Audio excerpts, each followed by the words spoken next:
ఇంట్లో వంకాయ కర్రీ చేస్తే నచ్చటం లేదా? బోరింగ్ కర్రీ అంటున్నారా? అయితే ఈసారి ఇలా ట్రై చేయండి. ఇంకా ఒక్క ముద్ద, ఒక్క మెతుకు కూడా కంచంలో వదలకుండా పిల్లలు, పెద్దవాళ్ళు అందరూ కూడా ఎంతో ఇష్టపడి తింటారు. మరి వంకాయతో నేను చేసిన రెసిపీ ఏంటన్నది తెలుసుకోబోయే ముందు మీరు గనక నా వీడియోని ఫస్ట్ టైం విజిట్ చేస్తున్నట్లయితే, నా వీడియోస్ మీకు నచ్చినట్లయితే ప్లీజ్ ఒక్క లైక్ ఇవ్వండి. అలాగే నా వీడియోస్ కనుక మీకు నచ్చినట్లయితే మీ ఫ్రెండ్స్ అండ్ ఫ్యామిలీ మెంబర్స్ అందరికీ కూడా షేర్ చేయండి. అలాగే ఛానల్ని సబ్స్క్రైబ్ చేసుకోండి. పక్కనే ఉండే బెల్ ఐకాన్ని యాక్టివేట్ చేసుకుంటే నేను పెట్టే వీడియోస్ అన్నీ కూడా నోటిఫికేషన్ రూపంలో మీరు చూసేందుకు అవకాశం ఉంటుందండి.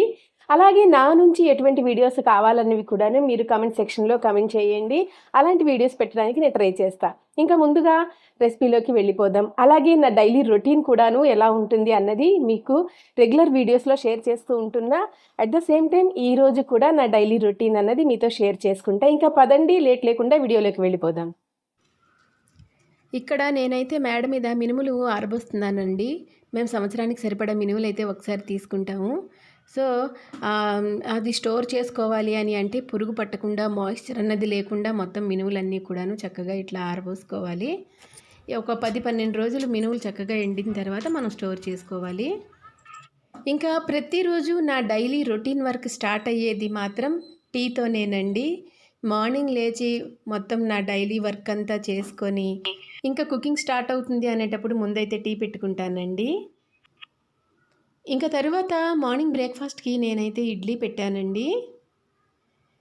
ఇక్కడ మొత్తం నా కుకింగ్ అంతా కూడా నేను ఇండక్షన్ మీదే చేసుకుంటున్నా. మార్నింగ్ బ్రేక్ఫాస్ట్ అండ్ మధ్యాహ్నం లంచ్, నైట్ డిన్నర్ అంతా కూడా నేను ఇండక్షన్ మీదే. ఎందుకంటే ఇంకా మాకు గ్యాస్ రాలేదండి. గ్యాస్ వచ్చే వరకు కూడా ఇంకా ఇట్లానే ఎర్లీగా 1 బై 1 చేసుకుంటూ ఉండాలి. ఇడ్లీ అయితే రెడీ అయిపోయిందండి ఇక్కడ. ఇంకా బాబు అయితే డ్యూటీకి వెళ్ళడానికి రెడీ అయిపోయాడు. సో ముందు వాడికి ఫుడ్ బ్రేక్ఫాస్ట్ అయితే వేసి ఇచ్చేస్తే వాడు ఇంకా రెడీ అవుతాడు కాబట్టి నేనైతే ఇడ్లీ పెట్టేస్తున్నానండి బాబుకి. ఇడ్లీతో కాంబినేషన్గా నేనైతే పుట్నాల పప్పు, కొబ్బరి వేసి పచ్చడి చేశానండి. జనరల్గా మేము ఉత్తరాంధ్ర వాసులం కాబట్టి మాకు ఇక్కడ ఎక్కువగా బొంబాయి చట్నీ అనేది శనగపిండితో చేసింది ఎక్కువగా మేము తింటూ ఉంటామండి. కాకపోతే ఇండక్షన్ మీద 1 బై 1 చేస్తూ ఉంటే లేట్ అయిపోతుంది. సో నేనైతే ఇక్కడ పుట్నాల పప్పు, కొబ్బరి కలిపి పచ్చడి అయితే చేసానండి. ఇదే ఈ రోజుకి ఇడ్లీతో కాంబినేషన్ అయితే. బాబుకి అయితే నేను ఇక్కడ ఇడ్లీ వేసి ఇచ్చేసానండి. ఇంకా బాబు తింటున్నాడు. యాక్చువల్గా చెప్పుకోవాలంటే మా బాబుకి కొబ్బరి చట్నీ కన్నా బొంబాయి చట్నీ చాలా ఇష్టం అండి. కానీ పాపం ఇంకా నా బాధ చూడలేక ఇండక్షన్ మీద అన్నీ చేస్తున్నానని కాంప్రమైజ్ అయిపోయాడు. ఇంకా వీడియో స్టార్టింగ్లో నేను చెప్పాను వంకాయతో బోరింగ్ కర్రీ కాదు, ఈ విధంగా చేయండి అని. దానికోసం ప్రాసెస్ అయితే స్టార్ట్ చేశానండి.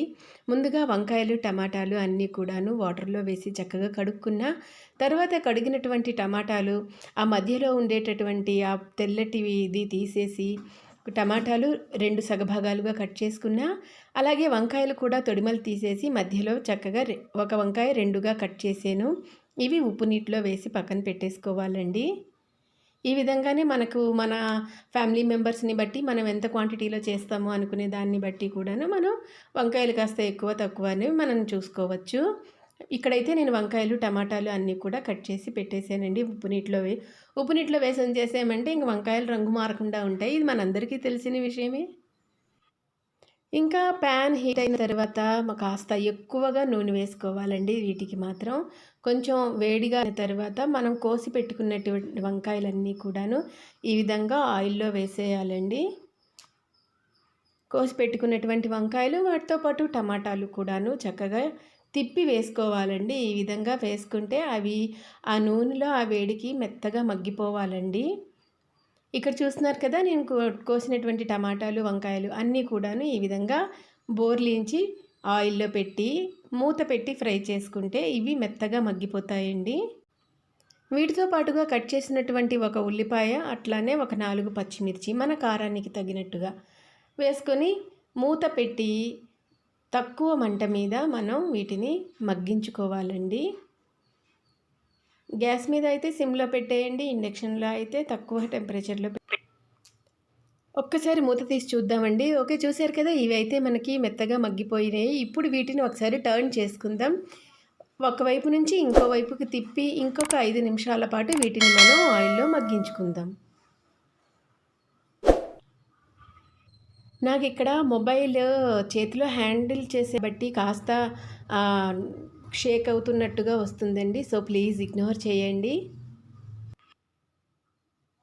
సో, చూసారు కదండీ! మొత్తం అంతా మగ్గిపోయిన తర్వాత ఈ విధంగా టమాటా మీద పైన ఉండే లేయర్ కూడా మనం వీటిని తీసేయొచ్చు.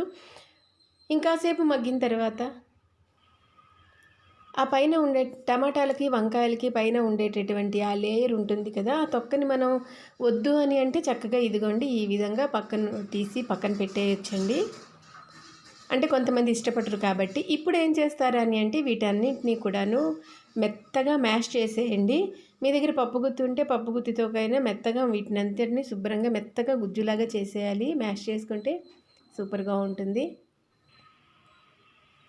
ఓకేనండి. చూసారు కదా! ఇక్కడ అయితే ఫ్రై చేసుకున్నటువంటి ఉల్లిపాయలు, పచ్చిమిరపకాయలు, టమాటాలు, వంకాయ మొత్తం అంతా కూడా నేను మెత్తగా గుజ్జులా చేశానండి.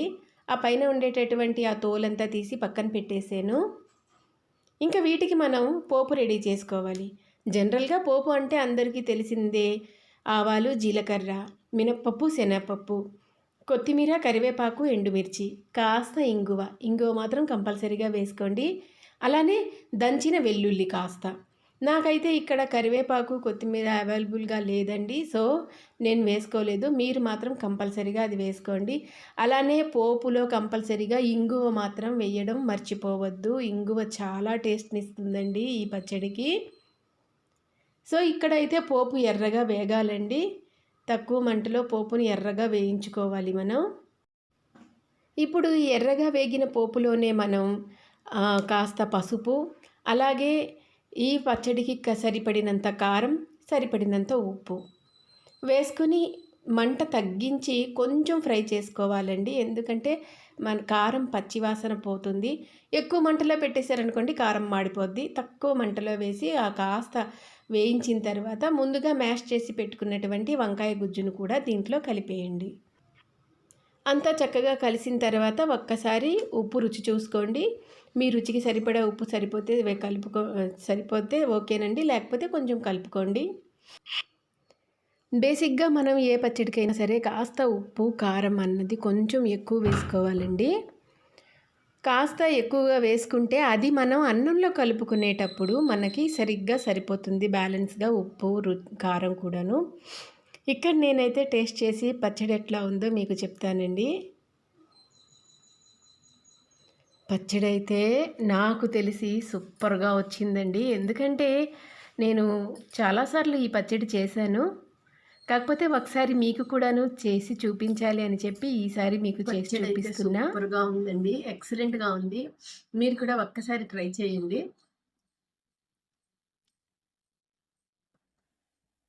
చాలా బాగుంది. మనం వేసిన పప్పులున్నాయి కదా! మినపప్పు, శనగపప్పు అవి పంటికి తగులుతూ సూపర్‌గా ఉందండి.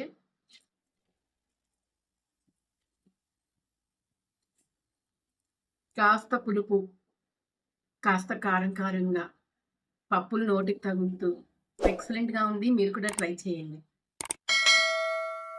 ఎప్పుడు చేసే బోరింగ్ వంకాయ కర్రీ కాకుండా ఇలా ఒకసారి చేసి చూడండి. చాలా బాగుంది.